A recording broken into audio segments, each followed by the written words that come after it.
Hello বন্ধুরা, গতকাল আমেদাবাদের নরেন্দ্র মোদী স্টেডিয়ামে আইপিএল 2026-এর 9 নম্বর ম্যাচে রাজস্থান রয়্যালস এবং গুজরাট টাইটান্সের মধ্যে যে রুদ্ধশ্বাস লড়াই হয় আর শেষমেশ এই ম্যাচটা রাজস্থান রয়্যাল জেতে। তবে খেলার মধ্যে কি ঘটেছে চলুন সব কিছু বলি। এই ম্যাচে রাজস্থান রয়্যালস 6 রানে জয়লাভ করেছে। আইপিএল 2026 রাজস্থান রয়্যালস বনাম গুজরাট টাইটান্স ম্যাচ স্ক্রিপ্ট। আমেদাবাদের নরেন্দ্র মোদী স্টেডিয়ামে গতকাল আইপিএল 2026-এর এক মহানাটকীয় লড়াই দেখল ক্রিকেট বিশ্ব। টসে জিতে রাজস্থান রয়্যালসের অধিনায়ক রিয়ান পরাগ প্রথমে ব্যাটিং করার সিদ্ধান্ত নেন। রাজস্থানের শুরুটা ছিল ঝোড়ো।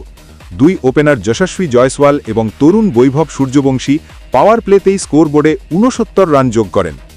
বৈভব 18 বলে 31 রান করে আউট হলেও জয়সওয়াল তার মারকুটে ব্যাটিং চালিয়ে যান।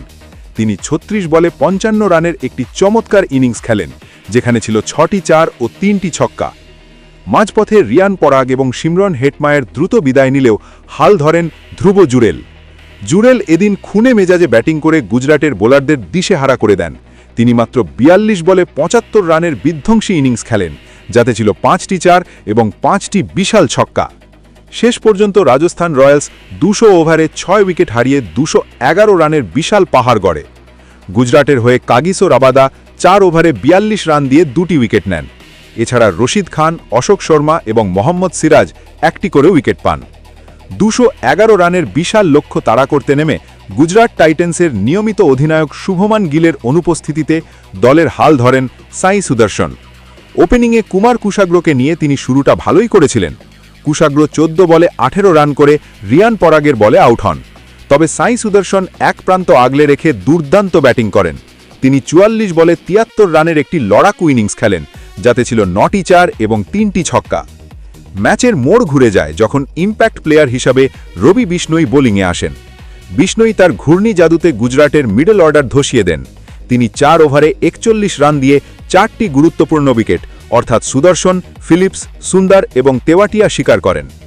এক পর্যায়ে গুজরাট 161 রানে 7 উইকেট হারিয়ে ম্যাচ থেকে প্রায় ছিটকে যায়। কিন্তু নাটকের তখনও অনেক বাকি ছিল। অষ্টম উইকেটে রশিদ খান এবং কাগিসো রাবাদা মিলে মাত্র 20 বলে 43 রানের এক অবিশ্বাস্য জুটি গড়ে ম্যাচটি শেষ ওভার পর্যন্ত নিয়ে যান। শেষ ওভারে গুজরাটের জয়ের জন্য প্রয়োজন ছিল 11 রান। বল করতে আসেন তুষার দেশপান্ডে। প্রথম 4 বলে তিনি মাত্র 4 রান দিয়ে পঞ্চম বলে বিপজ্জনক রশিদ খানকে 16 বলে 24 রান করে আউট করে দেন। শেষ বলে জয়ের জন্য 7 রান দরকার থাকলেও রাবাদা 16 বলে 23 রান অপরাজিত কোনো রান নিতে পারেননি। তুষার দেশপান্ডের অসাধারণ বোলিংয়ে রাজস্থান 6 রানের রোমাঞ্চকর জয় পায়। 4 ওভারে 4 উইকেট নিয়ে ম্যাচের সেরা খেলোয়াড় নির্বাচিত হন রবি বিষ্ণই। এই জয়ের ফলে রাজস্থান রয়্যালস পয়েন্ট টেবিলের শীর্ষে উঠে এলো। 16 মে 2026-এ আবার এই দুই দল একে অপরের মুখোমুখি হবে। ধন্যবাদ। আপনাদের খেলা দেখে কেমন লেগেছে